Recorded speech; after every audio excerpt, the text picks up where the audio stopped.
예.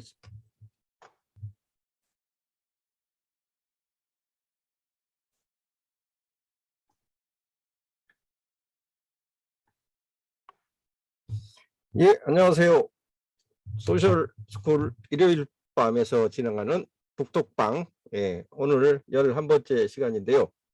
9시 정각에 시작을 하려고 했는데 지난주랑 유사하게 방송 송출 에러가 자꾸 떠서 PC를 한번 리부팅 하느라고 조금 늦게 시작했습니다. 우리 윤영돈 선생님께서 그 사이에 시간차를 이용해 가지고 들어오셨네요. 예, 방송 다시 한번 시작해 보고요. 이상 있으면 할 수 없이 우리 줌으로 하고, 나중에 녹화 방송 녹음해 가지고 녹화해 가지고 공유하는 걸로 하고 한번 방송 다시 걸어 볼게요. 시작할까요? 예. 아유, 이상해. 지난번에도 이게 키 문제가 생겼다고 했는데 또 지금 같은 문제가 자꾸 발생해 가지고 리부팅을 했는데도 또 그러네요. 이거 딱히 좀 어떻게 해결을 하기가 바로 애매해서 조치를 하기가 좀 까리하네요. 지난번에 리부팅하고 해결됐었는데 뭐가 문제인지 잘 모르겠어요. 일단 혹시라도 유튜브로 들어오시는 분들한테는 양해를 구하고 일단 좀 진행을 하고 중간에 한번 잡아봐야 될 것 같습니다. 오늘은 제가 발표라서 진행은 우리 지난번에 우리 발표를 해주신 정장희 선생님이 해주셔야 될 것 같아요. 예, 윤영도 선생님 채팅 뭐 휴대폰으로 해주셔도 괜찮고요. 일단 함께 참여해 주시면 감사하겠습니다. 자, 마이크를 우리 정 교수님한테 넘기겠습니다.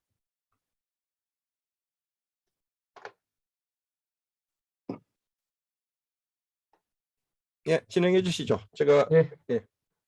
안녕하세요. 정장식입니다. 오늘 여기 11회차입니다. 11회차 데이터 사이언스로 내리는 비즈니스 의사결정 마스터 클래스 내용으로 오늘 최금은 교수님이 주제 발표를 해주시고 그 다음에 발표 끝난 다음에 관련된 내용을 가지고 서로 말씀을 나눠보도록 하겠습니다.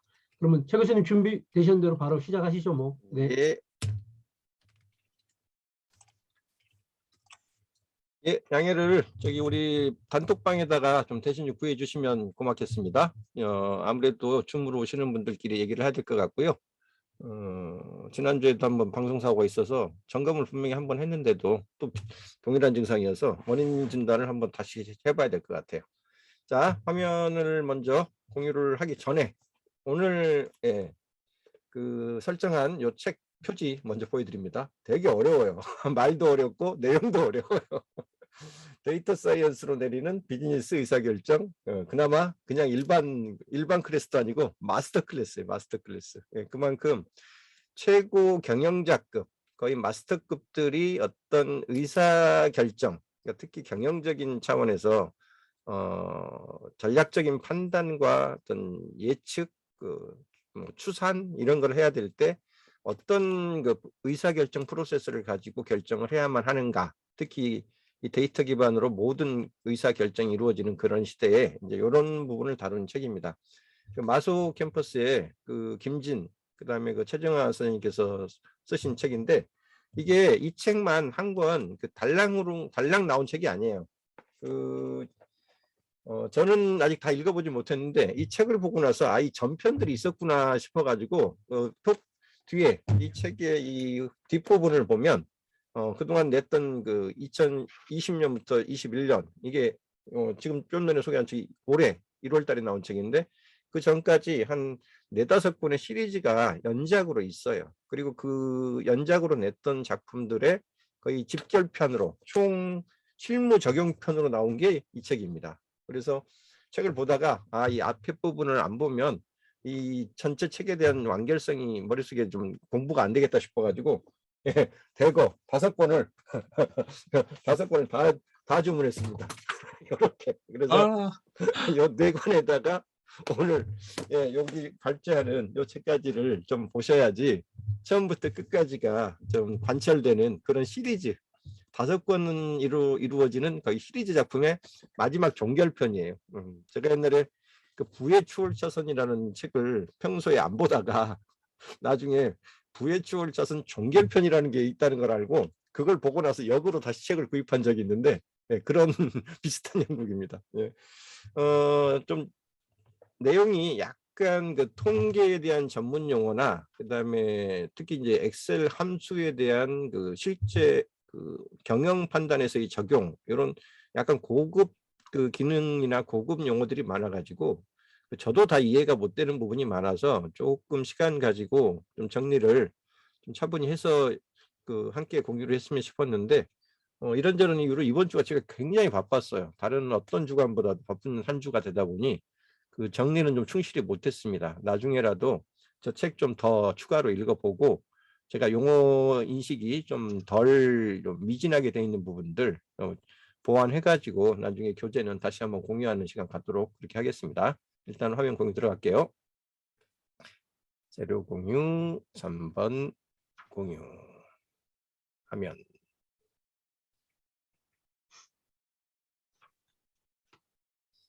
저기 화면 뜨고 있죠?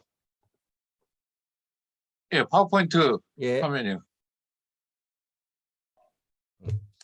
PC를 리부팅 하느라고 예, PC 띄워놨던 저 파워포인트도 함께 날아갔어요.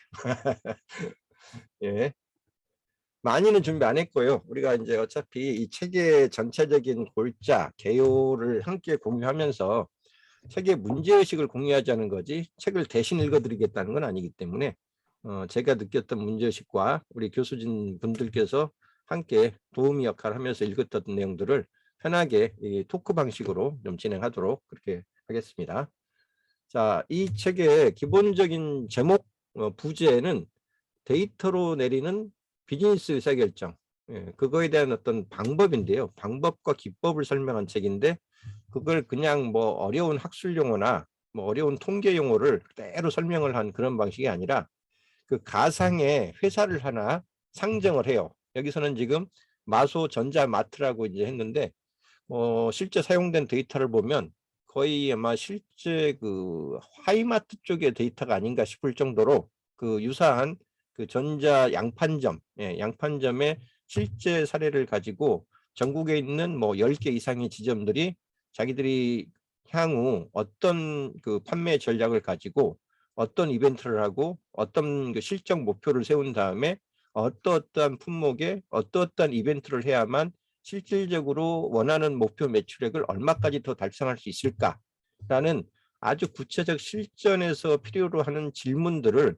그 가상이긴 하지만 가정이긴 하지만 그 각 그 지점의 각 그 단위의 부서의 그 개별 그 실무자들이 실제 가명을 써가면서 이런 질문을 던졌을 때는 의사결정을 할 때 뭐 어떤 방법을 선택해야 될까요? 또 이런 궁금증이 있을 때는 또 어떻게 해야 될까요? 뭐 이런 식으로 그거를 하나하나 질문을 궁금증을 던질 때마다 그 내부의 뭐 본부장이나 혹은 그 회계나 경영 쪽에서 이 엑셀 시트를 좀 함수를 다룰 수 있는 분들이 대신 그 답을 좀 이렇게 그 조언해주는 그런 방식으로 구성되어 있어요.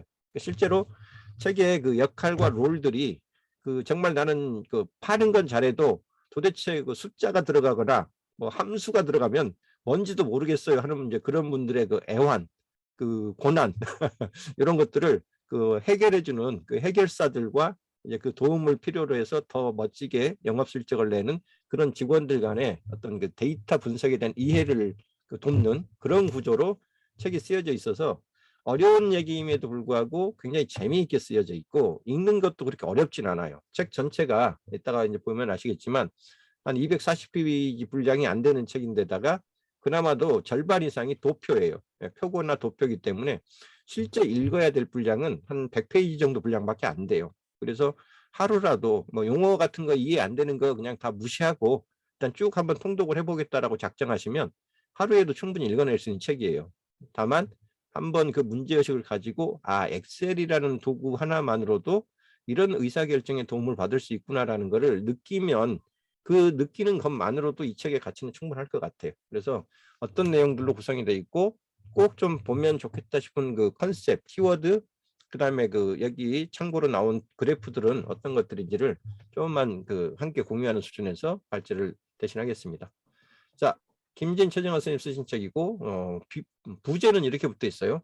매출 2천억 달성 스토리로 풀어가는 실전 BQ, BQ가 원래는 그 브릴리언트 코션트라고 그래가지고 그 명석 지수 뭐 이런 의미로도 쓰입니다. 뭐 우리 IQ 뭐 옛날에 EQ 뭐 이런 거 하듯이 그 BQ라는 개념, 기업에서 이 사람이 얼마나 기업적 자질을 가진 그 이 명석한 두뇌의 소유자인가, 일종의 브레인 코션트 정도로 쓰이는 용어이기도 한데, 여기서는 그 뜻으로 쓰였다기보다는 요 의미로 쓰인 게 맞는 것 같아요. 비즈니스 퀘스천.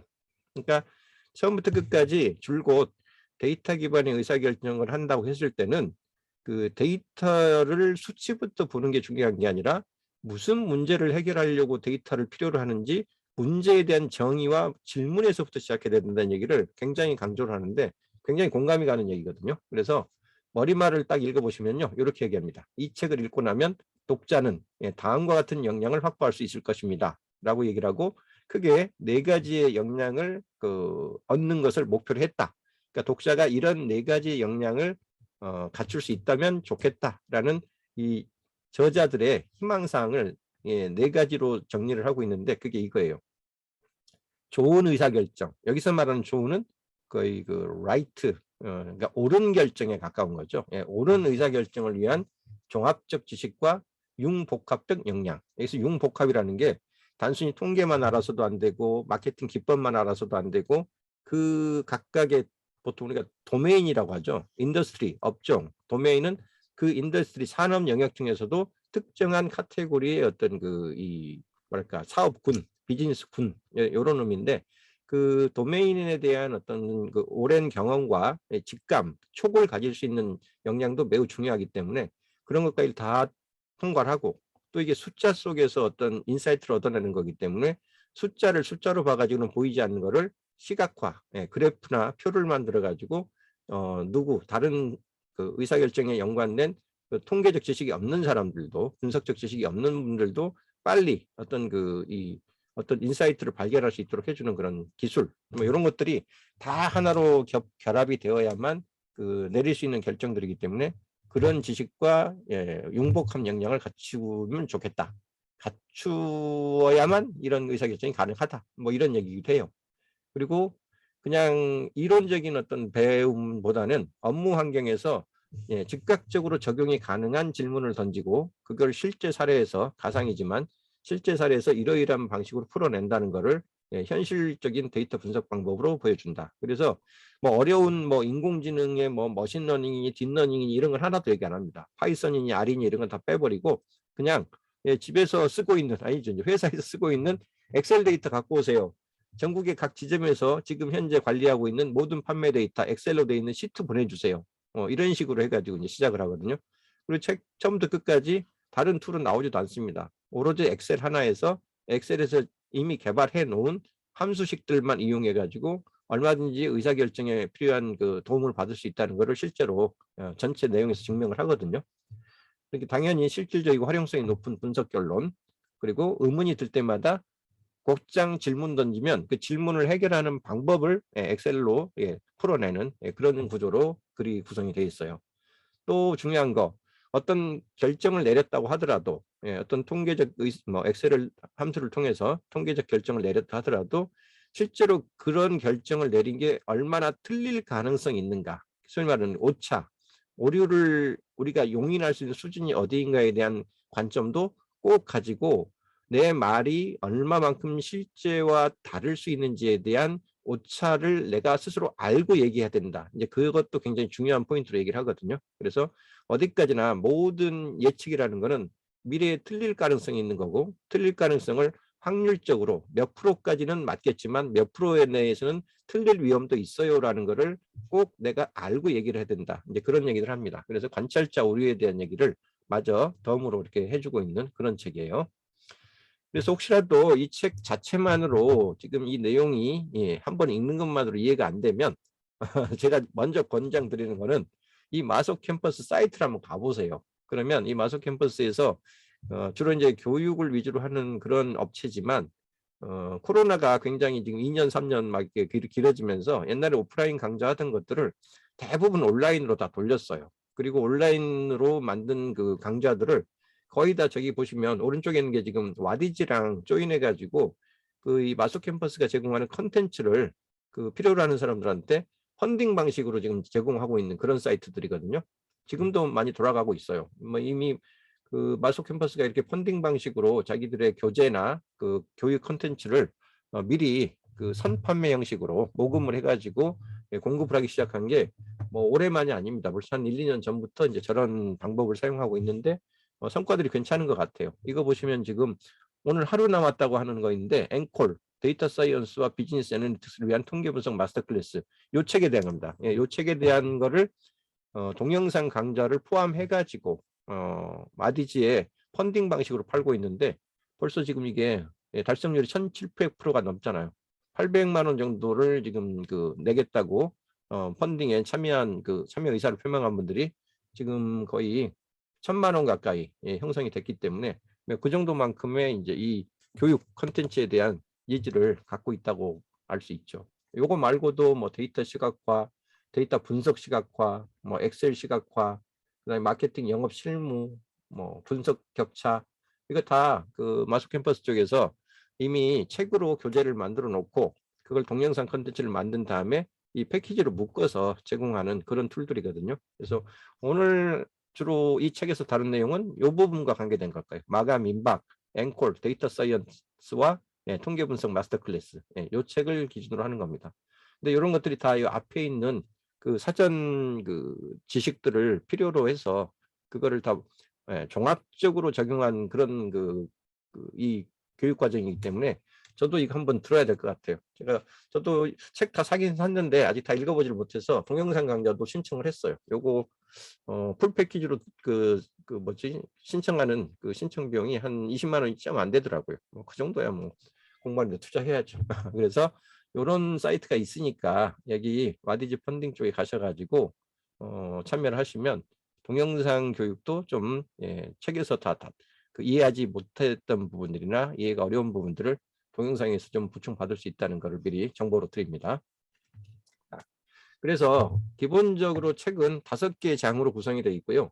뭐 뒤쪽에 참고 자료가 짤막하게 있는데 대부분은 이 책을 쓰기 위해서 어떠한 사전 자료들을 어떤 도서들을 참고했다라고 그 목록을 보여줘요. 그래서 여기 한번 제가 클릭 잠깐 해보면 제가 지난번에 이거 책 뒷면 찍어가지고 사진 한 장 올려놓은 게 있거든요. 이렇게 너무 작게 뜨네요. 여기 보면 데이터 연관된 그 사진들을 올려놨는데 참고로 보시고요. 이렇게 비전공자도 배워서 바로 쓰는 데이터 분석 입문, 데이터 분석 실무, 그 다음에 비전공자도 쓸 수 있는 구글 애널리틱스 입문. 이 책은 이제 거의 봤어요. 그 다음에 데이터 사이언스 입문, 이건 그 전에 나왔던 거, 그 전에 크로스 해킹. 이 2개는 벌써 예전에 봤던 책이고 최근에 신간으로 나온 게 2가지입니다. 비전공자도 배워 쓰는 데이터 분석 입문하고 실무. 이게 작년에 나왔던 책인데 이 책을 좀 읽고 나서 지금 오늘 이 책을 이해를 하시면 도움이 훨씬 많이 되는 그런 상태로 돼 있어요. 그래서 참고하시고요. 전체적으로 머릿말 데이터 사이언스를 통해서 의사결정을 내린다는 게 어떤 의미인가에 대한 앞에 아까 요 책을 읽고 나면 이런 영향이 생길 거라고 했던 부분을 머릿말에 좀 정리를 해놓고 크게 이런 식의 구성을 갖고 있습니다. 2천억 성공 신화에 도전한다.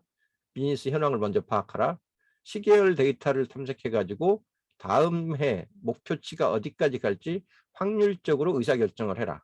자, 그렇다면 어느 지점에서 어떤 영업 전략을 펴고 어떤 제품을 좀 더 집중해가지고 어떤 이벤트를 할 때 가장 매출 목표액을 높이는 데 빨리 기여할 수 있겠는지를 그거를 찾는 방법에 대해서 굉장히 구체적으로 찾아줍니다. 이 4장이 제일 그 통계적인 얘기가 많이 나오기도 하고 실제 이익률을 높이기 위해서 일선의 그 판매 영업점들이 고민해야 될 그 궁금증과 질문에 대한 답을 제일 좀 체계적으로 하고 있는 장입니다.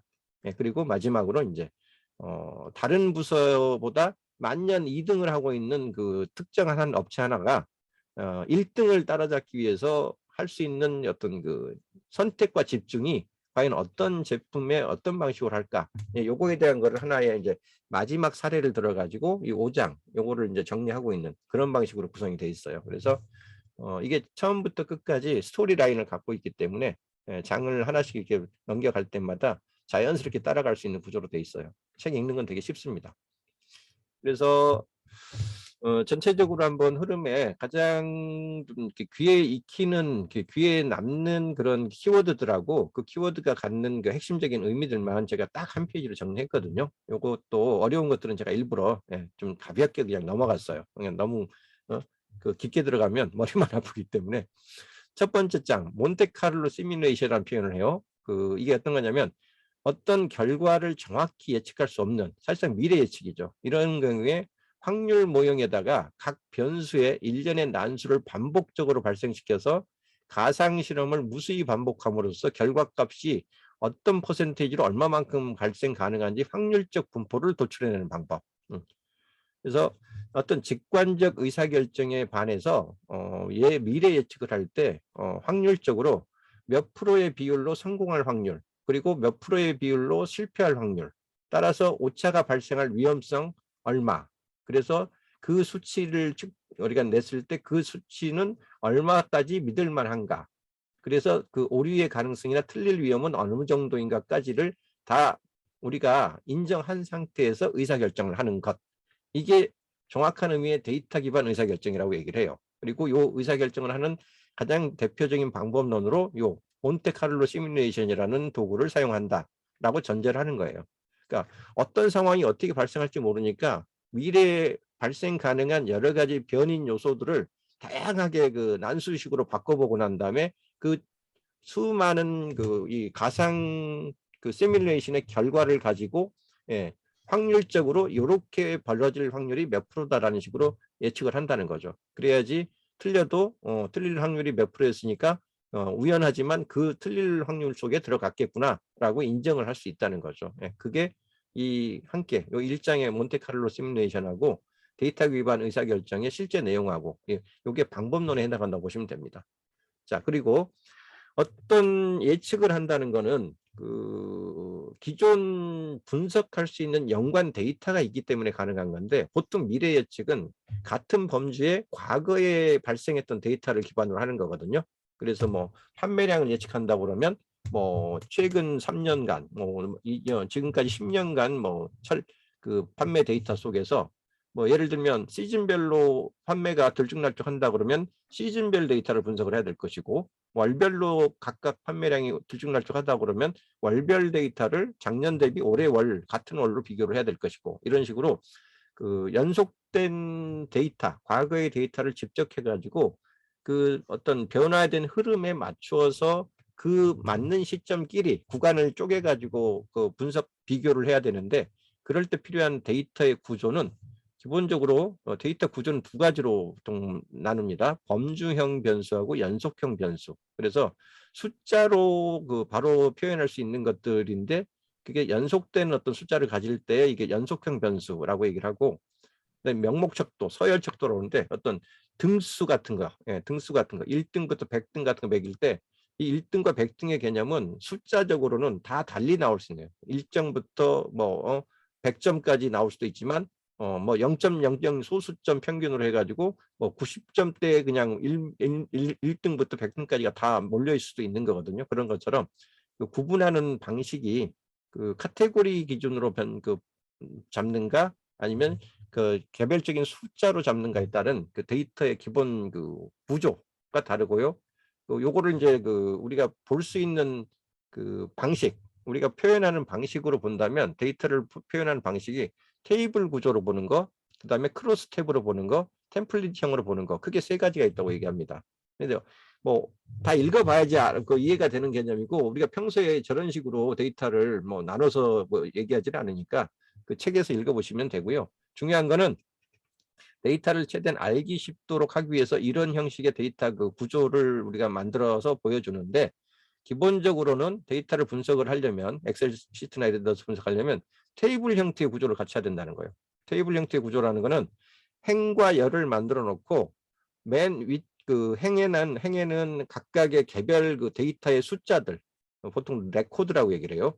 그 숫자를 행으로 놓고 그 다음에 각각의 행에 대해서 수많은 구분 속성 요소들을 필드 값으로 나누는데, 그 필드를 보통 컬럼, 열이라고 합니다. 열. 그래서 행과 열을 헤드 첫 머리글 하나만, 제목란 한 줄만 놔두고 나머지를 다 수치화시키는 그런 구조로 테이블을 짜줘야만 이게 바로 데이터 분석이 가능하다고 얘기를 해요. 그래서 이런 식으로 테이블이 안 만들어져 있을 경우는 바로 직접적으로 그 엑셀 함수를 적용하거나 바로 처리를 하는 게 불가능하기 때문에 이런 데이터들은 먼저 바로 잡아주는 그 전처리 작업이 무조건 필요해요. 그래서 머리글이 한 열로 돼 있어야 되는데 한 행으로 돼 있어야 되는데 이게 이중으로 뭐 두 개로 분리돼 있다든가 이건 행도 마찬가지 열도 마찬가지 이걸 이중 머리글이라고 그래요. 복수로 되어 있는 머리글 그 네이밍을 갖고 그 필드 이름 네임열을 갖고 있다든가 입력을 잘못된 방향으로 입력을 했다든가 아니면 여러 개의 요소가 같은 카테고리에 있다는 이유로 셀을 몇 개, 두 개, 세 개의 셀을 한 범주에 속한다고 병합을 해가지고 한 셀에다가 합해서 표현을 했다든가 이럴 땐 다 쪼개줘야 돼요. 다시 세 개로 똑같은 이름을 갖는 세 개의 셀로 다시 쪼개줘야만 이게 테이블 구조가 되거든요. 그렇게 돼 있다든가 아니면 어쩌다 보니까 그날은 혹은 그 해에는 데이터가 없어. 그래서 그걸 공란으로 비워놓는 거 이런 게 결측 측정이 결석된 그런 수치 칸이 셀이 발생하는 거 이거 없으면 말이 안 되거든요. 그래서 공란으로 되어져 있는 거는 그 해의 평균값으로 바꿔주든가 아니면 그 해의 같은 산업군 같은 동종업계의 평균으로 바꿔주든가 아니면 좀 실제 요게 실제 값에 가까울 거야라고 뭐 예측될 수 있는 그런 데이터를 만들어서라도 넣어주든가 어떻게든지 채워줘야만 그 실제 그 분석이 가능해져요. 안 채우고 하면은 이제 그로 인한 그 데이터 그 뭐랄까 편향성이 오류의 가능성이 더 커질 수 있기 때문에 요거를 어떻게든 합리적으로 막아내는 거 보완해내는 작업 필요하고요. 그다음에 아까 얘기했던 것처럼 뭐 크로스 태평이나 템플릿형으로 되어 있는 경우는 다시 그 머리글 같은 걸 풀어가지고 다시 테이블 방식으로 전처리를 해줘야 되고요. 그다음에 엑셀에서 이거를 이런 데이터를 처리하려면 꼭 이 데이터는 표 테이블로 만들어진 것입니다라고 정의를 먼저 해줘야 돼요. 그게 그 일종의 무슨 뭐 텍스트 파일처럼 돼 있어가지고 이게 일종의 엑셀 서식화되어 있는 표가 아니다라고 되어 있는 경우는 아무리 겉보기에는 그럴듯한 그 데이터가 숫자로 들어가 있더라도 실제는 통계 처리가 불가능한 그런 그 데이터일 수 있다라는 얘기를 해줍니다. 그러니까 이건 이제 엑셀에 대한 어떤 그 관점 이런 걸 좀 보셔야지 좀 이해가 되는 그런 부분일 거고요. 아까 이 얘기는 이미 했죠. 데이터 기반 의사 결정이 뭐라는 거에 대해서. 그다음에 이렇게 어쨌든 이제 그 데이터를 전처리하고 분석 가능한 구조로 바꾼 다음에 분석을 하고 여러 가지 엑셀이 제공하는 함수식을 제공해 가지고 어떤 그 미래 예측을 한다고 하더라도 모든 예측에는 오차, 편차의 그 가능성이 있다는 거거든요. 그래서 통계적 분포로부터 보통 정규 분포라고 얘기하죠. 모든 그 데이터 값들이 일반적으로 분포될 수밖에 없는 그 표준 정규 분포라는 게 있는데 그 분포에서 얼마나 벗어나는지 그리고 어떤 데이터가 어떤 결과에 얼마만큼의 영향력을 미치는지 그 요소와 요소 간의 상관성, 연관성 정도 이런 것들을 이제 함수식을 넣어가지고 추정해 보는 것들이 필요한데 이렇게 추정했을 경우 그 수치가 얼마나 정확한지 혹은 오류의 가능성은 얼마나 되는지 이거를 이제 오차라는 개념 얼마만큼 믿을 수 있는가 신뢰 수준이라는 개념과 틀릴 확률이 얼마나 되는가에 대한 오차 개념을 염두에 두고 이 데이터를 검증을 하고 검증을 해야 된다고 얘기를 해요. 근데 이게 사실 제일 어렵죠. 사장에서 집중적으로 다루는데 이건 결과적으로 쭉 읽어보면 그럴 수 있겠네라고 끄덕끄덕 하지만 저걸 나보고 데이터를 뽑아내라고 그러면 에이 고개 설레설레 흔들 수밖에 없는 영역이에요. 그래서 너무 깊게 들어가지 마시라고 키워드만 이렇게 몇 개 넣어놨습니다. 우리가 통계나 뭐 분산 확률 배울 때 제일 어려워하는 부분이기도 하고 결국은 나중에 수식만 남아가지고 공식만 남아서 계산은 결국 다 저기 엑셀한테 넘겨버리는 그 영역이 바로 이 영역입니다. 그리고 마지막 어떤 여러 가지 어떤 매출이 됐든 그 판매 이익이 됐든 가장 큰 요소 영향을 미칠 수밖에 없는 요소가 다양하게 있을 때 단 하나에 의해서 바뀌 뭐 하다못해 영업 매출을 높이려면 뭐 영업사원의 뭐 이렇게 뭐 고객 응대 스킬도 필요하고요. 뭐 매장에서 뭐 어떤 음악을 틀어줄 때 배경음악을 틀어줄 때 사람들이 더 기분이 좀 업돼 가지고 안 살 걸 더 사는지 또 무슨 뭐 매장의 위치가 얼마나 핵심 상권에서 근접해 있는가 떨어져 있는가 혹은 고객군들이 주로 유동하는 그런 위치에 있는가 없는가, 굉장히 다양한 요소에 의해서 매출이 좌우될 수 있기 때문에 그 수많은 요소들을 다 어떤 정도의 가중치를 놓고 얼마 정도의 영향력을 끼친다고 해야지 비로소 그 항목, 그 요소를 바꿨을 때 얼마 정도 이 매출 결과에 어느 정도의 영향을 미칠 것인가에 대한 판단들을 해야 되는데, 그러려면 각각의 개별 요인들이 얼마만큼의 민감도를 가지고 이 영향력을 좌우하는지, 결과에 대한 영향력을 갖는지를 분석을 하셔야 돼요. 요거에 바로 분석되는 방법론이 다중회귀 분석이라는 방법론이에요. 이것도 물론 엑셀에서 함수로 여러 가지 방식의 회귀 분석에 대한 이 공식을 제공을 하거든요. 그 중에서 어떤 그 공식을 적용해 가지고 결과값을 낼 때 제일 큰 영향 요소를 찾아가지고 실제 매출액이나 이익을 바꿀 수 있는지에 대한 얘기를 합니다. 그래서 요게 5장에서 이제 최종적으로 여러 가지 요소가 결과값에 영향을 미칠 때 우리는 그 중에서 어떤 요소를 찾아서 얼마만큼의 그 집중을 해야 되는가, 이제 이런 얘기를 하는 걸로 이 책이 마무리가 됩니다. 그래서 요 정도 키워드를 머릿속에 좀 그 염두에 두고 접근하시면 좋지 않을까 싶어요. 그래서 이제부터는 제가 그 봤던 이 글 내용 중에서 좀 이미지, 그림 도표 중에서 좀 기억에 남아가지고 표시해놨던 것들 쭉 한번 훑어보는 걸로 발전은 좀 마무리할게요.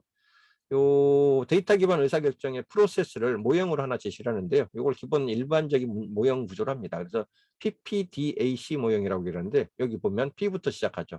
프로그램, 문제가 뭐냐, 이 문제를 답을 하려면 뭐가 궁금한데, 그걸 해결하려면 도대체 질문을 어떻게 시작해야 되는가, 이제 그거에 대한 정의, 문제에 대한 정의, 그리고 그 문제를 해결하기 위한 어떤 그 측정 요소를 하려고 할 때 설계를 그럼 어떻게 해야 되지?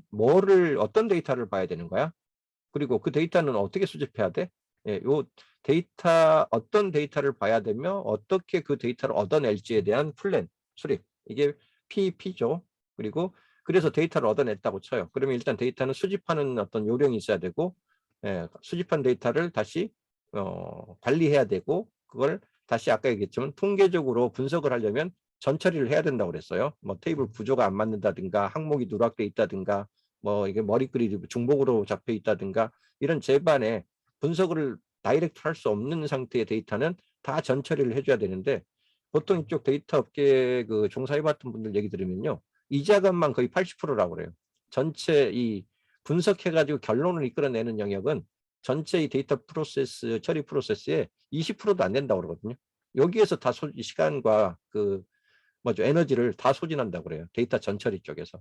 그래서 그게 이제 분석 가능한 형태로 데이터가 만들어지면 이제 그걸 가지고 분석을 하는 거죠. 근데 분석도 기본적으로 사람 수치만 쭉 테이블로 나열한다고 되는 게 아니라, 다른 사람들이 볼 때 어떻게 좀 인사이트를 바로 얻을 수 있도록 이 골과 마루, 아니면 파이 그래프 같은 거 바로 그려가지고 어떤 퍼센테이지가 제일 많은 영역을 차지하고 있는지, 이런 것들을 보기 쉽게 하는 것도 방법이고, 그 다음에 어떤 그 데이터 속에서 어떤 그 계속적인 동일한 어떤 패턴을 찾아내고, 패턴이 깨지는 부분이 어느 부분 튀는 부분이 생기면 그게 왜 그럴까에 대한 어떤 질문을 던지고, 그건 아마 이랬을 것이야, 이것 때문에 저런 그 튀는 그래프가 나왔을 거야라고 나름의 가설을 세운 다음에 이 가설이 실제로 맞는지를 실제 검증 과정을 거쳐 가지고 그 결과를 내는 거, 요거를까지를 이제 컨클루전을 내면 된다. 그래서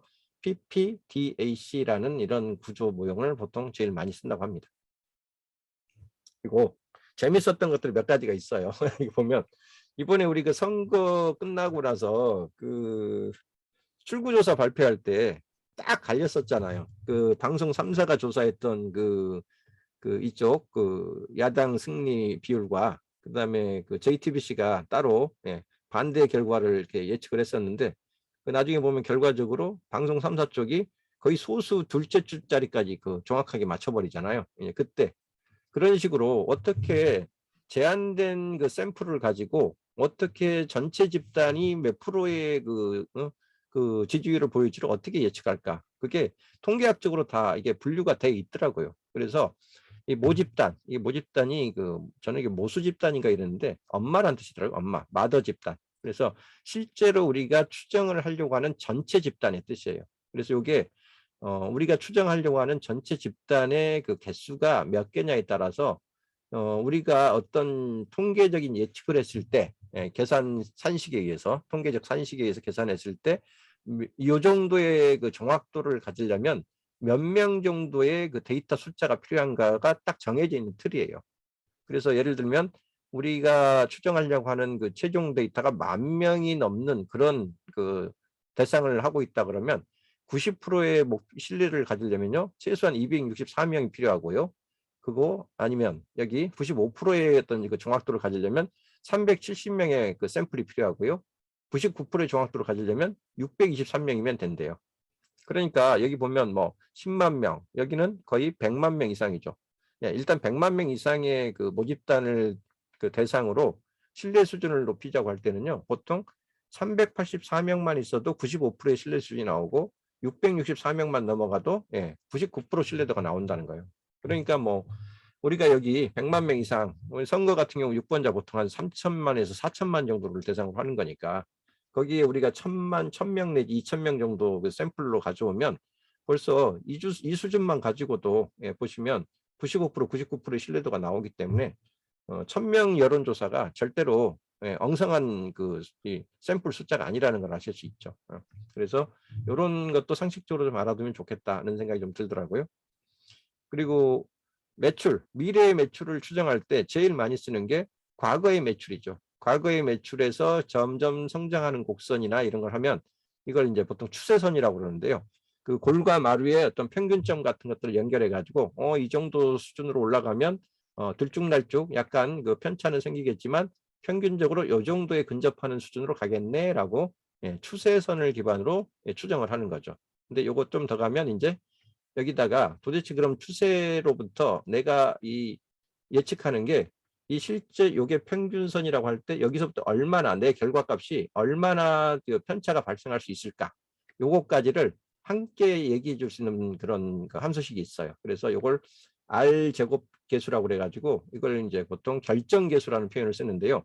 요 결정 계수가 뭐 1이면 가장 정확하게 100%그 정확도를 가지고 맞아 떨어진다는 거고 이게 0이면 최소 기준으로 이제 그 정확도가 떨어진다는 어떤 그런 관점에서 보거든요. 그래서 요거 추세선을 이렇게 그리되 이 추세선으로부터 이 데이터 값이 틀릴 확률이 얼마나 편차가 어느 정도 되는지를 이 R 제곱이라는 값으로 함께 표시를 해줘요. 그래서 요게 보통 R 제곱 값이 뭐 거의 한 0.56 이 정도 이상이면 충분히 그 유의미하게 믿을만한 숫자다, 예측치다라고 이제 얘기를 한다고 합니다. 그러니까 뭐 이 정확하게 R 제곱이 어떤 개념이고 이것까지는 우리가 모르더라도 엑셀의 그 수식 함수를 이용해 가지고 대충 추세선을 그린 다음에 이 R 제곱값만 조금 읽어봐도 요 데이터를 얼마나 우리가 신뢰할 수 있다라는 거에 최종 그 최소한의 근거 정도는 얻어낼 수 있다 이렇게 이해하시면 될 것 같아요.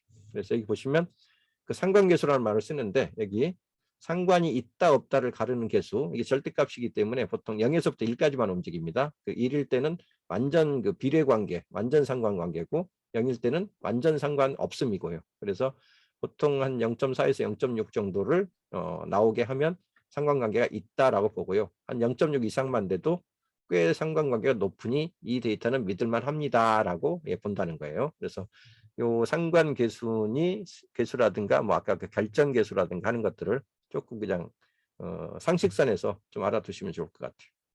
그러니까 이렇게 숫자만 딱 나오면 그래서 이게 데이터를 믿을 수 있다는 거야. 없다는 거야. 이게 그 감이 안 잡히거든요.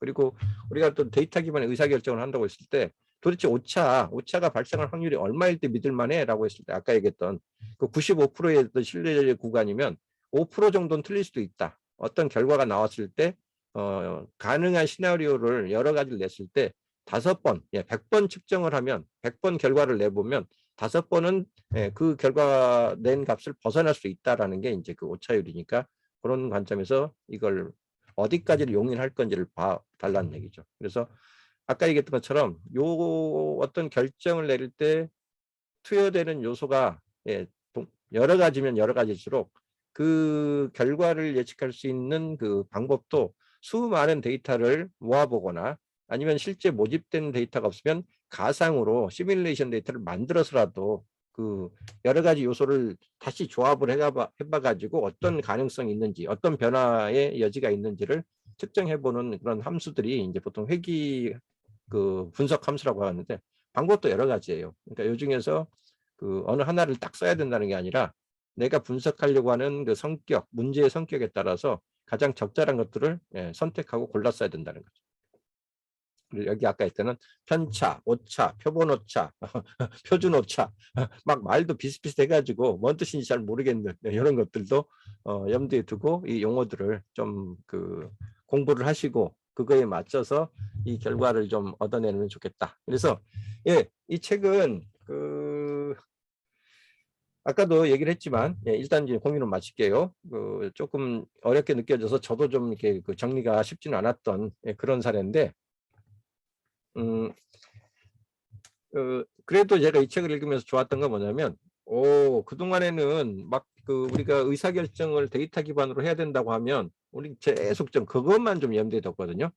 뭐 그 구글의 뭐 분석 그 데이터들 있죠. 고객의 행동 데이터라고 보통 얘기하는데 그 뭐 웹사이트를 추적을 하든 쇼핑몰의 어떤 그 고객 행동을 추적하든 해가지고 고객이 어디서 어떤 행동을 했었다라는 것만 추적을 해서 그거에 따른 어떤 뭐 쿠폰을 뭐 얼마를 주고 뭐 아니면 뭐 어떤 제한을 주고 이런 쪽만 거의 뭐 몇 년 동안 그 부분만 집중해 가지고 고민을 했었는데 이 책 읽고 나서 생각이 많이 바뀌었어요. 결국은 우리 내부에서 늘상 관리하는 판매 데이터, 보통 뭐 CRM 데이터 같으라고 또 얘기 많이 하죠. 이제 그런 데이터를 우선적으로 볼 수 있는 능력을 먼저 길러야지 고객 행동 데이터와 이 연관성을 추적하는 게 가능하지. 그냥 달랑 그 추적 장치 하나 달아놨다고 그 구글 애널리틱 정보만 그 본다고 해서 능사가 아니구나. 라는 거를 예전에도 이제 그런 그 한계를 느끼긴 했지만 이 책 보면서 더 좀 깊이 느꼈습니다. 그래서 설명 그 요지를 이렇게 전달해 주는 게 참 어려운 그런 책이긴 했는데 어쨌든 한 번쯤 읽어보시면 제가 왜 그 이 어렵다고 느껴지는 책임에도 불구하고 그 필독을 추천했는지 감은 잡으실 것 같아요. 네, 마무리하겠습니다. 예, 정 교수님. 네, 음. 네, 발제하시느라고 수고했습니다. 어려웠어요. 저는 제일 어려운 발제였어요. 아니 저기 발제하는 거 최교수님 발제하는 거 들으면서 네. 역시 문과고 이과가 출신들이 이 똑같은 책을 보는데도 이렇게 차이가 크구나. 저는 지금 최 교수님 저기 정리해 주신 음, 내용 정도까지도 음, 접근하지 못했고요. 오히려 네, 훨씬 더 다른적 관점에서 더 고민을 음. 많이 했던 것 같아요. 그래서 제 생각은 이제 좀 이따 말씀을 한번 드리고, 송 교수님 혹시 책 다 보셨나요? 보시면서 혹시 뭐 느꼈던 점 있으면 좀 먼저 한번 말씀을 해주시죠. 예. 마이크 꺼져 있습니다, 송 교수님. 송 교수님 마이크 꺼져 있습니다. 마이크 꺼져 있어요, 송 네, 교수님. 네, 죄송합니다. 네네, 제가 이 책을 좀 보다 보니까요, 네, 이거 볼 필요 없겠다. 왜 그러냐면은 음. 또 볼 필요도 있겠다. 두 가지 측면을 생각했어요. 무슨 얘기냐면 여기 나와 있는 통계적인 얘기들은 통계 공부한 사람들은 다 기본적인 거예요. 음, 그걸 너무 장황하게 막 이렇게 써놓은 것 같아가지고 네, 차라리 통계 공부를 하는 게 낫지 않을까 그런 생각도 들고 음, 또 하나는 그럼에도 불구하고 경영이랑 연결을 해서 살아있는 데이터를 가지고 스토리라인을 구성해서 보여주는 거는 음, 의미가 있다. 그냥 기술 스킬 따로 경영 따로 노는 게 아니라 이렇게 데이터를 이렇게 분석해서 이렇게 적용하는 거구나 라는 거를 모르는 분들은 한 번쯤은 볼 필요가 있는데 통계를 공부한 사람들은 이거는 껌이다. 그렇게 예, 아니 껌이라는 건 아니고 공부를 네, 했어도 오랜 시간 지나가면 잊어버리는데 그렇죠. 이런 것들은 데이터만 있으면 요즘은 잘 돼 있어서 음, 그 SPSS라든가 통계 음, 툴들이 좋은 것들이 많아요. 집어넣으면은 그 과정만 조금만 다듬으면은 뭐 음, 한 시간도 안 걸려서 다 결과가 다 나와요. 사실은. 그러니까 이거를 그렇게 장황하게 설명을 해야 되나? 음. 하는 생각도 좀 들었고요. 네. 그리고 이제 책 중에 이렇게 보면은 저런 그 엑셀을 사용해서 이렇게 한다는 거 굉장히 좋은 것 같은 느낌이라고 보였는데 뭐 음. 아까도 회귀 분석 얘기하셨지만 엑셀에서 이거 한다. 엑셀 찾아보세요. 이거 할 수 있는지. 무슨 얘기냐? 음, 중간에 건너뛴 게 되게 많아요. 음, 엑셀에서 회귀 분석을 할 수 있는 함수를 찾아가지고 분석틀에 들어가면 함수가 있다. 대부분의 엑셀을 키면 이게 안 나와 있어요. 맞아요. 예. 예, 옵션으로 예, 들어가가지고 설치를 해야 돼요. 설정해야 이걸. 돼요. 예, 예. 그런 부분에 대해서는 좀 친절하지가 못해요. 예, 그러니까 모르는 사람이 그냥 따라하다가 이게 뭐야? 중간에 음. 끊어지는 문제도 있고 물론 아까 최 교수님 말씀하신 것처럼 정과정을 들으면은 아마 그 어딘가에 그게 있을 겁니다. 그 엑셀에서 뭐 함수 예. 이런 거 분석하는 툴을 설치하는 거. 예, 실무 분석도 근데 이미 쪽에 있어요. 예. 예. 근데 그냥 이 책만 봐가지고는 어려워요. 예, 그런 얘기가 안 돼 있으니까는 예, 나는 없는데 엑셀에 음, 이런 게 나와? 음, 저도 지금 그래서 엑셀을 찾아보고 인터넷으로 찾아보고 지금 음. 아 이렇게 하면 되겠구나. 다른 블로그 보고 지금 좀 하고 있었거든요. 아, 그러셨군요. 예. 그래서 그런 면에 대해서는 어떻게 보면은 이거는 이거 가지고 우리 강의 들으죠. 미끼 상품이야. 예. 그런 행간을 읽으려고 그러면 강의를 들어야 됩니다. 예, 예. 그런 느낌을 좀 받았어요. 음, 시도는 좋음에도 불구하고. 예. 음. 예, 고맙습니다. 음. 저는 이제 사실 이 책 읽으면서 제가 이제 CJ 있을 때 그 SI 기획팀에서 일을 하면서 6개 사업본부에서 이제 연간 사업계획 수립하고 또 그다음에 계획 대비 뭐 월별 실적, 주간별 실적부터 시작해서 월별 실적, 그다음에 그 분기 실적, 반기 실적, 뭐 연평균 실적 이런 것들을 이제 계속 계획 대비 실적을 가지고 이제 엑셀로 만들어져서 계획 대비 실적들이 사람별로부터 시작해서 그 타겟 시장별로 시작해서 뭐 이런 것들이 전반적으로 분석돼서 나와요. 이제 그런 작업들을 이제 제가 엑셀을 다루는 건 아니었지만 어떤 부서별로 그 정보를 받아서 담당자한테 넘겨주고 결과를 가지고 다시 피드백하는 과정인데 이제 거기서 가장 큰 문제가 뭐였냐면은 분석은 열심히 하는데 실질적으로 해결 방법들은 따로 국밥으로 가는 그런 상황들, 통계를 통계고 실행은 실행인 그런 문제를 항상 겪는 그런 현실이었던 것 같아요. 그러니까 막 엄청난 그 보고를 위해서 그러니까 이제 결국 회계라는 게 자체가 세무회계가 있고 관리회계가 있는데 세무회계는 결국은 세무적인 처리를 위해서 만들어진 데이터들이 중심이지만 영업 쪽에서는 주로 관리회계를 하는 건데 관리회계 핵심이 뭐냐면 개인별 영업 목표, 그죠? 개인별 월별 주간 그다음에 뭐 쭉 연간 계획 목표, 그다음에 부서별 계획 목표, 뭐 팀별 계획 목표 이것들이 전체적으로 어떻게 계획 대비 실행이 어떻게 되는데 실행 대비해서 차이가 나면 그 차이가 원인이 뭐냐라고 이야기를 하는데 그 원인에 대해서 이제 나름대로 이야기를 하지만 그 원인을 해결하는 방식대로 그럼 대대로 또 다음에 실행이 되느냐 그건 또 다른 국밥으로 되는 경우를 너무나 많이 봤거든요. 네, 근데 이제 여기에서는 그런 편차들을 이제 어떻게 줄여낼 것인가에 대한 거를 이제 여러 가지 기법들을 가지고 줄여내는 거에 대해서 이제 이야기를 하고 있는 것 같아요. 근데 이제 저는 이걸 보면서 어떤 느낌이 드느냐면 일단 뭐냐면 과연 그러면 이런 지금 이 강의에서 나오는 이 책에서 나오는 내용들이 누구를 위한 걸까라는 생각을 먼저 해봤어요. 여기서는 지금 뭐냐면은 양판점을 대상으로 하는 거거든요. 전국에 24개의 체인점을 가진 양판점인데 거기 품목만 하더라도 수백 개가 되는 그런 양판점이고 직원만 하더라도 거의 100명 가까운 영업 담당자가 있는 조직에서 그 각각 지점별로 매출 관리, 실적 관리, 이익 관리, 그 다음에 중요하게 판매되고 있는 시즌별로 어떤 판매 추이 분석, 또 그 판매 추이별로 기여했던 품목별로 해서 브랜드별 이렇게 나누는 것 자체가 정말 디테일하게 분석되는 것 자체가 되게 중요한 것 같고 그런 추이를 객관적으로 분석해서 그럼 어떻게 이번 달 원래 매출을 어떻게 높일 것인가라는 것 자체의 목표를 설정하고 그거를 프로모션으로 정하든 뭐 가격 할인 프로모션이든 아니면 기타 뭐 프로모션을 정할 어떻게 할 것인가 사실 그 해결을 통해서 궁극적으로는 매출을 향상시키고 또는 매출뿐만 아니라 이익률도 향상시키는 목표를 가져갈 때 그런 걸 어떻게 회사 전체적인 마인드가 통일된 하나의 어떤 지표로 가지고 방향을 갈 것인가. 그런 곳에서는 이렇게 만들어주면 좋겠죠. 당연히. 그죠? 그런데 그렇지 않은 일반 어떤 그런 기업에서 제조사나 아니면 또 품목이 그렇게 많지 않은 곳에서 적용을 할 때는 과연 어떤 식으로 적용할 것인가를 할 때 아니 그런 게 필요하다는 개념이 아니라 실제로 이 엑셀이나 이런 상황들을 익혀서 이렇게 적용하는 방식이 업무 올리고자 하는 매출이나 그 성과를 향상시키는 부분에 제한된 자원과 제한된 어떤 인력을 가지고 이런 부분을 수행하는 것들이 현실적으로 가능할 것인가. 이건 또 다시 한번 생각해야 될 문제 같다는 생각이 들었어요. 그래서 근본적인 책이 이야기하고자 하는 것들은 알겠지만 그 문제를 갖고 있는 부분들을 풀어가는 방식에 있어서는 이런 방식으로 풀어가는 게 맞는가라는 부분들이 하나의 의문점이었고요. 두 번째는 뭐냐면은 요즘 특히 이제 여기서는 하나의 과제로서 특히 오프라인 비즈니스를 되게 중요하게 여긴 비중이 크고 이제 과제로 이제 도출한 게 온라인 쪽을 오히려 이익률을 향상시키기 위해서 매출을 향상시켜야 된다는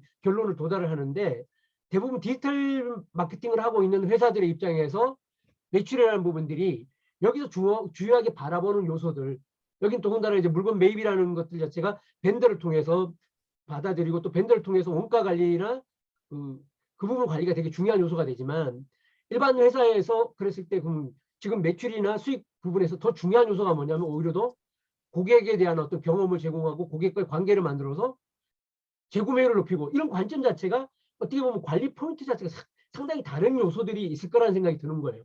결국은 그 회사의 매출을 결정하는 핵심적인 요소가 뭐냐.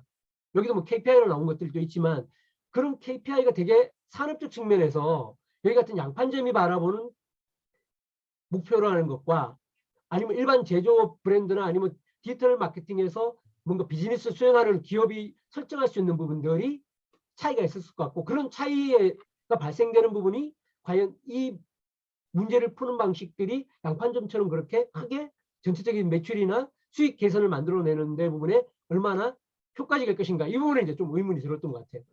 예. 그렇죠. 지금 지금 여기 책에서는 어쨌든 이제 그 마소 그 전자마트를 중심으로 네네. 그 벤더사한테 네네. 모델을 구입을 해가지고 네네. 어떤 가격 정책으로 어떤 이벤트 뭐 할인율이나 아니면 뭐 네네. 다른 요소를 붙여서 팔면 매출이 극대화되느냐 이제 이런 네네. 관점에 접근하니까 네네. 말씀하신 대로 이제 만약에 온라인 업체라면 네네. 온라인 가게라면 또 네네. 이런 식의 이 구조하고는 또 전혀 다르니까 네네. 그거에 대한 거는 좀 이제 사실 약한 게 맞아요. 그러니까 가상의 사례를 가지고 하다 보니 이제 그걸 다 네네. 담을 수는 없었겠지만 나중에 누군가라도 속편을 우리 나름대로 월 매출 얼마 나가는 우리 온라인 매점을 가지고 한번 해봅시다. 뭐 이러면 또 그것도 재밌을 것 같아요. 그게 네. 아마 최 교수님도 이제 그 전에 HRD 같은 거 많이 하셨는데 예. 매출에 영향을 미치는 요소가 과연 뭐냐? 그렇죠. 예? 그거부터 따져야 되거든요. 그렇죠. 뭐 직원들 사기냐, 인센티브냐, 음. 아니면 원가 절감을 해가지고 뭘 하는 거냐, 뭐 이런 것부터. 근데 이거는 진짜 아주 정형화된 틀에다가 통계치를 보여주기 위한 통계란 이런 거라는 걸 보여주기 위한 방법이지 현실에 적용하기는 좀 어려운 부분이 되게 많다. 그리고 회사에서 봤을 때는 그래 참고 자료는 되는데 이거대로 의사결정 못해요. 음. 예. 그래서 과연 아까 정 교수님 얘기하신 것처럼 누구를 위한 책이냐 그거는 곰곰이 생각을 해봐야 된다. 그러니까 자영업을 하면서 이렇게 분석을 해가지고 다 하겠다? 그냥 헛수고하는 경우가 되게 많지 않을까. 그리고 오래 사업을 한 사람들은 이거 안 돌려도 다 직관으로 다 알아요. 웬만한 거. 특히 외부 변수가 많이 작용하는 이 코로나 같은 이런 것들이 환율이 막 변하거나 그런 시대에는 단순히 전월 대비 뭐 올해 실적이 어떻게 된다 이런 비교를 해가지고는 말이 안 되는 얘기거든요. 이거는. 그래서 그냥 통계를 이렇게 활용하면 된다라는 샘플을 보여주는 거 정도로 보면 좋겠다라는 생각이 듭니다. 저는. 우리 저기 송 교수님 어쨌든 그 연구원 박사님으로서 통계에 대해서는 워낙 많이 공부를 하셨을 거기 때문에 아니, 꼭 그런 건 아니에요. 그렇지만 그냥 일단 느낌이 이렇게까지 하지는 않을 거다. 그냥 툴은 다 있을 거예요. 회사마다 큰 회사라면 다 돌리고 있을 거라고요. 예. 그거는. 그리고 아마 그런 저 것도 같은 있을 경우 거예요. 예. 저 같은 경우 이 시행착오를 좀 말씀드리면은 저는 어쨌든 간에 쭉 이제 경험을 뭐 CJ나 그다음에 이제 그 포스코 같은 데서 이제 대기업에서 마케팅을 했잖아요. 그죠? 그리고 또 특히 CJ 있으면서는 이제 기획팀에 있으면서 사업부의 그 실적 관리를 했단 말이에요. 그러면 이 손익 관리라는 걸 그거 돼 있고 아주 디테일한 기획 어, 관리를 하는 거가 몸에 배어 있었어요. 근데 이제 그걸 벤처기업을 하다가 이제 그만두고 내 사업을 할 때 매출도 얼마 나지 않는데 그걸 매달 관리를 하고 앉았는 거죠. 몸에 배어 있으니까.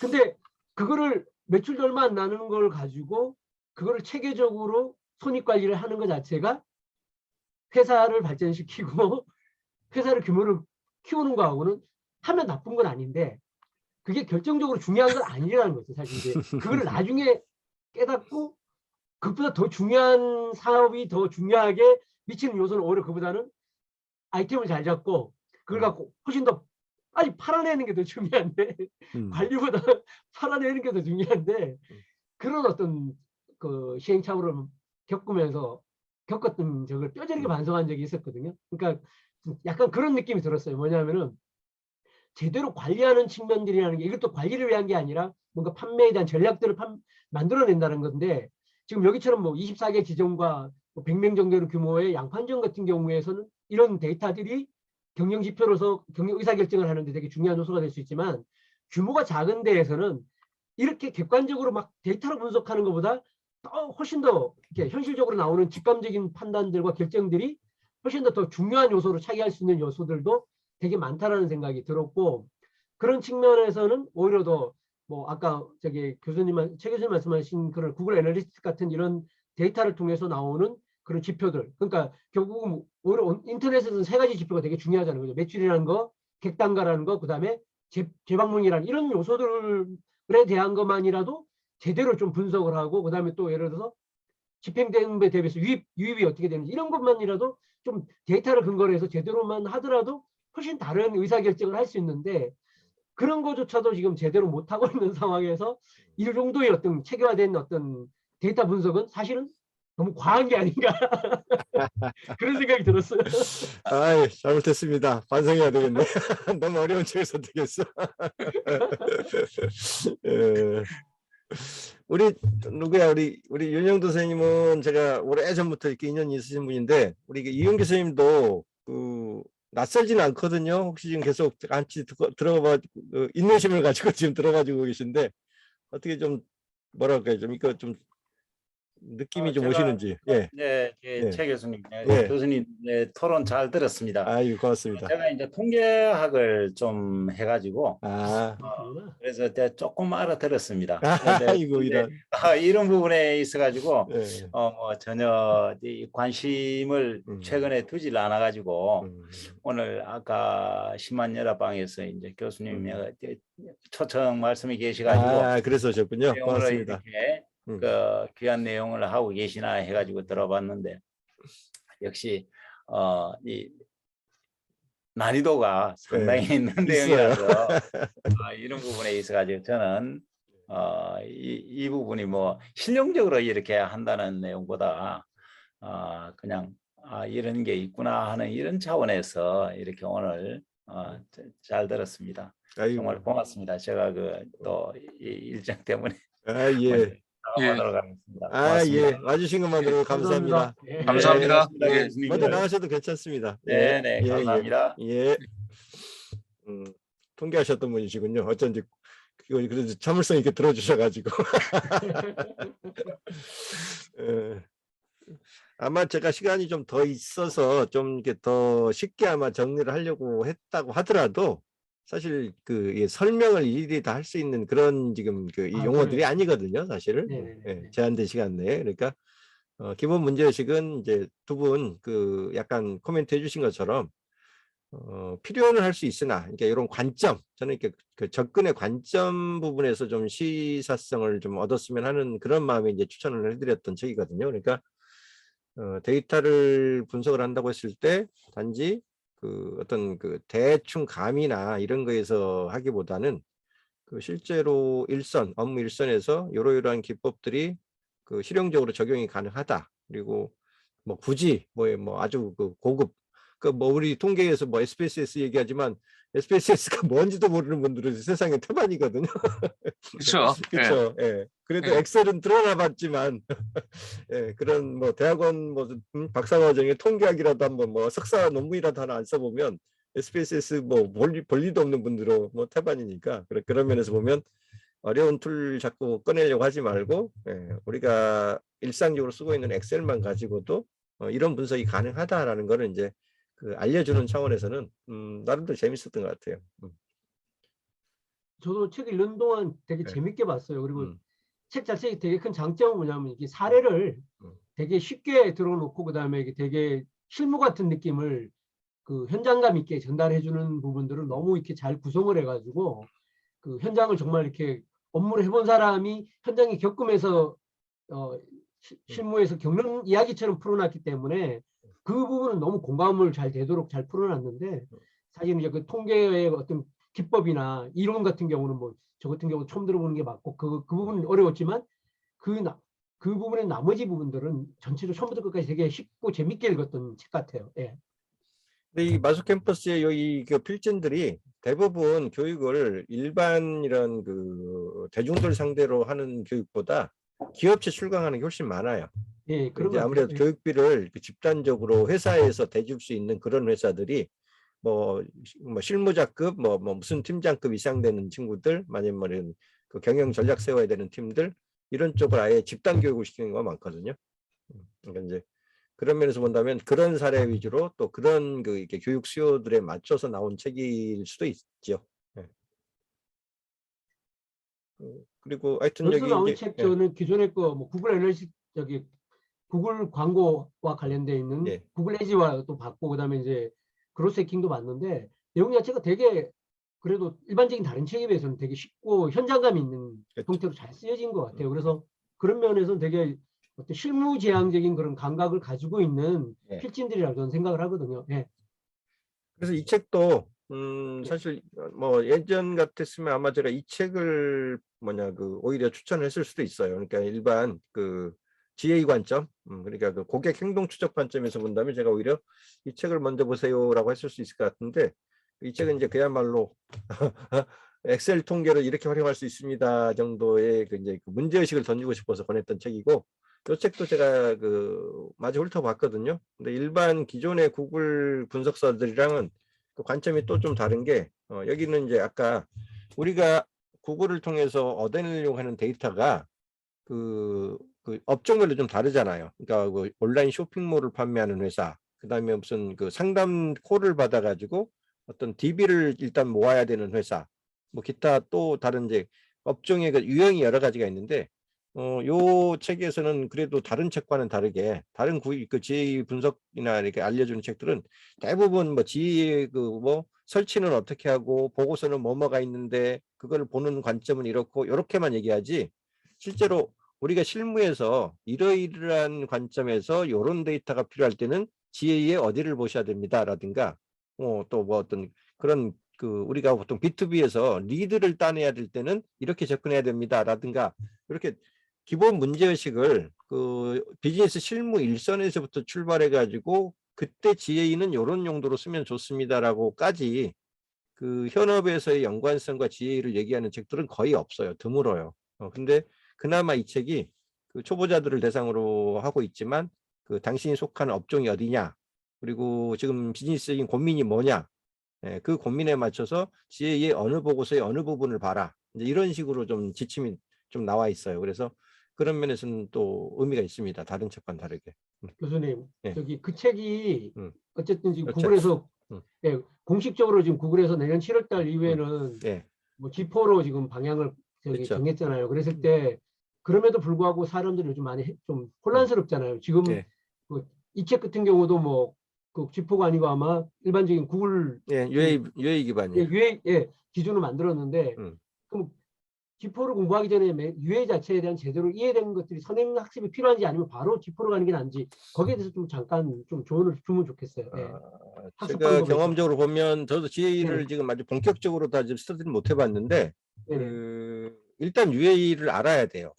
그러니까 음. 이제 이게 역사성이 있는 거라서 그렇거든요. 원래 이제 구글이 기본적으로 웹사이트를 온라인 고객들이 어떤 그 온라인 그 브라우저나 이렇게 특히 폰 디바이스에 어떤 흔적을 남기는지를 다 체크를 한 다음에 그걸 재분석하는 구조로 이 분석 역량을 키워왔었기 때문에 대부분의 그 분석 보고서나 이런 게 다 웹사이트 기준으로 돼 있어요.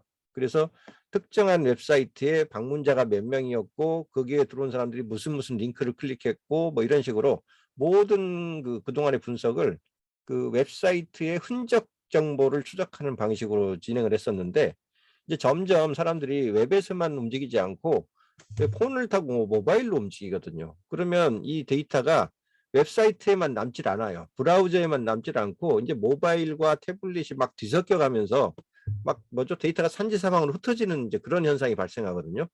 그러니까 구글 입장에서는 아니, 동일한 사람인데 이 사람이 웹브라우저에 남긴 데이터, 폰에 남긴 데이터, 태블릿에 남긴 데이터가 다 쪼개져 버리니까 실제로는 한 사람이 한 행동이 세 사람이 한 것처럼 분산돼 버리면서 분석의 정확도가 떨어지는 어떤 그런 문제점이 있었던 거거든요. 근데 그걸 어떻게든지 해결을 하려고 구글 입장에서도 통합 분석을 시작한 거예요. 그래서 그 G4로 가면 이제 얘가 어떤 개념을 쓰냐면 데이터 스트림이라는 개념을 쓰거든요. 그동안에 이제 페이지 뷰라는 개념으로 세션, 어떤 페이지에 세션, 방문인데 방문 횟수가 어떻게 일어났다 이런 식으로 추적하는 방식을 이제는 개별 유저 한 사람 한 사람이 어떤 데이터의 흐름을 타고 가는가를 스트림으로 분석한다고 이제 가는 거예요. 그래서 이 사람이 웹에서 보다가 폰으로 넘어가고 폰에서 보다가 이 태블릿으로 넘어가는지 여부를 그 데이터가 들어오는 그 디바이스 장치 요걸 함께 따라서 크로스 디바이스로 추적해 가면서 데이터를 하나로 모아주는 작업을 하거든요. 그러니까 데이터를 모으는 관점이 달라지는 거죠. 예전에는 웹페이지가 약간 고정적으로 있다고 하면 그 안에 들어온 사람이 어떤 행동을 했는가를 좀 단편적으로 추적하는 데 반해서 이제는 개별 유저 한 사람 한 사람의 그 방문이 어디서든 어느 기계에서든 잡히면 그 사람한테 가상의 번호표를 부여한 다음에 그 번호표가 어떤 데이터 그 생산 활동들을 하는지를 크로스로 연결해 가면서 추적하는 그런 방식으로 바뀌는 게 GA4예요. 그러니까 모든 걸 유저 베이스의 유저의 행동 이벤트를 기준으로 추적을 하게 되거든요. 그러니까 그 개념이 철학이 좀 달라지고 데이터를 추적하는 영역의 범위가 지금하고는 또 다르게 이제 이 모바일까지 확대되는 그런 그 기반 환경 변화에 맞춘 그런 분석법이기 때문에 기초를 먼저 가지고 그 이벤트 트래킹이라는 걸 이해를 해야지 좀 더 정확하게 이 기존의 UA에서 GA4로 가는 의미를 좀 잡아낼 수가 있거든요. 훨씬 그 파악해야 될 요소는 많고요. 또 굳이 우리가 세팅을 수작업으로 안 해도 구글이 아예 자체적으로 그 유저 베이스로 추적해주는 그 보고서의 그 뭐랄까 그 측정 항목들은 훨씬 더 디테일해졌어요. 다만 어떤 보고서로 이걸 만들어주면 사람들이 더 유용하게 인사이트를 얻더라라고 하는 이 부분은 아직 이제 충분치가 않기 때문에 보고서의 어떤 깊이 이거는 아직 기존의 UA보다는 훨씬 지금 못한 상황이에요. 그 정도로 일단 말씀드릴게요. 네네. 네. 감사합니다. 네. 저기 뭐 UA라든가 뭐 G4 뭐 이런 얘기를 하면은 네. 두 분 같이 아시는 분은 아는데 그렇죠.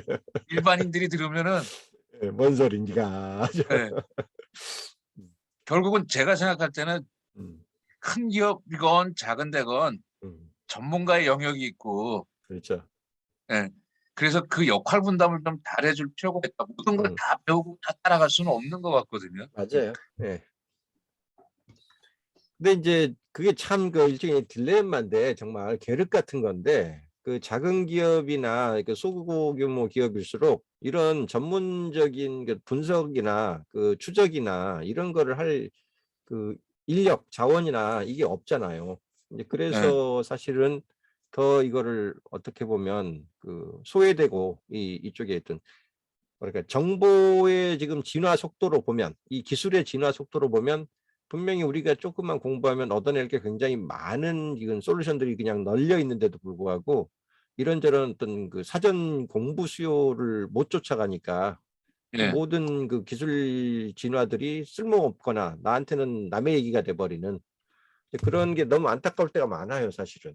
이게 이제 대기업하고의 어떤 이것도 일종의 기술도 양극화, 기술 수용 능력도 양극화돼 버리는 그런 느낌을 좀 받거든요.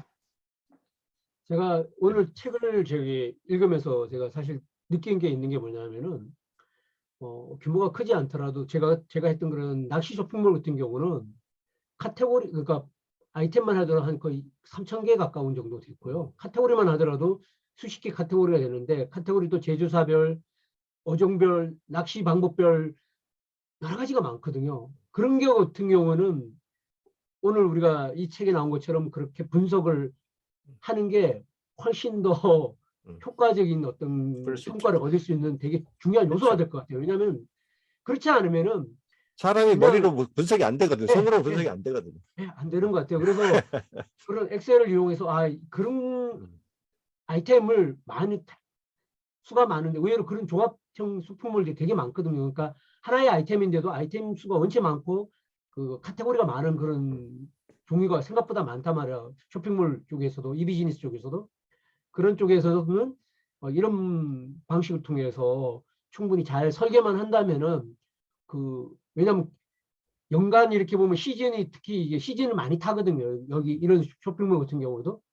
그러면 그 시즌을 비수기 시즌들을 어떻게 메꾸느냐가 사실 되게 중요한 과제들인데 그러한 부분들을 어떻게 프로모션과 어떤 상품을 주력해야 되고 어떤 가격대로 주력해야 될 것인가 그리고 또 이런 부분들에 대한 전략들은 그러니까 기본적으로 우리가 지금 막 고민하고 있는 그 구글 애널리티क्을 통해서 얻을 수 있는 전략으로는 획득할 수 없는 거기 때문에 그런 쪽에서는 이런 엑셀을 어떻게 뭐 직접은 못하더라도 뭔가 아웃소싱을 해서라도 구현을 해놓게 된다면은 충분히 그 매출 향상에 기여할 수 있는 요소는 충분히 있을 것 같다는 생각은 사실 저는 책 읽으면서 들었었어요. 예.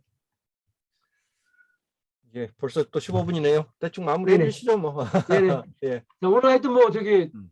그 책에 대해서 음. 뭐 다양한 읽고 난 다음에 경험들도 다양했지만 어쨌든 간에 저희들한테 많은 생각을 하게 해주는 책이었던 것 같아요. 그래서 쉽지는 않고 또 어떻게 보면 전체적인 개요를 이해할 수 있는 또 한 계기가 될 수 있는 책이고요. 그래서 뭐 여기 나오는 중요한 그런 통계 기법이나 이런 거를 다 개개인들이 익히는 건 어려움이 있으니까요. 그런 거는 타인의 전문가의 손을 빌리더라도 근본적으로 우리 회사가 안고 있는 매출의 과제, 손익의 과제 또 어떤 그런 발전의 과정적 측면에서 봤을 때 그런 거를 향상시킬 수 있도록 하는 것들이 이런 엑셀이라는 도구를 통해서라도 얼마든지 향상시킬 수 있다는 그런 포인트를 이해하는 것만 하더라도 저는 되게 중요한 어떤 우리에게 메시지를 주는 책이라 생각하고요. 그래서 한번 기회가 되시면 읽어보시길 추천드립니다.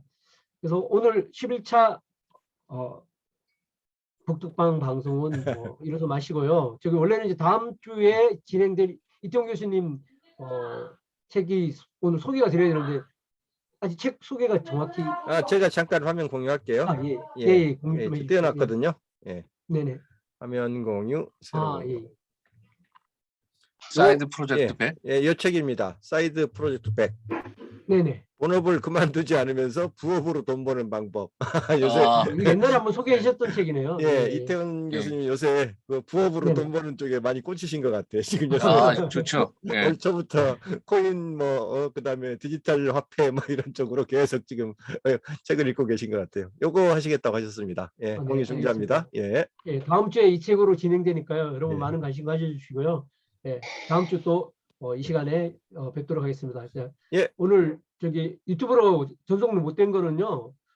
저희가 녹화를 한 거를 다시 공유해서 여러분들이 시청할 수 있도록 하도록 준비해드리겠습니다. 예, 송 교수님. 문제는 좀 잡았으면 좋겠네요. 그 어떻게 해서 예, 지난주에 하든 분명히 그렇게 잡아놨다고 생각했는데 오늘 제가 미리 연습 방송을 해볼 여유가 없었어요. 교재 준비하느라고. 예.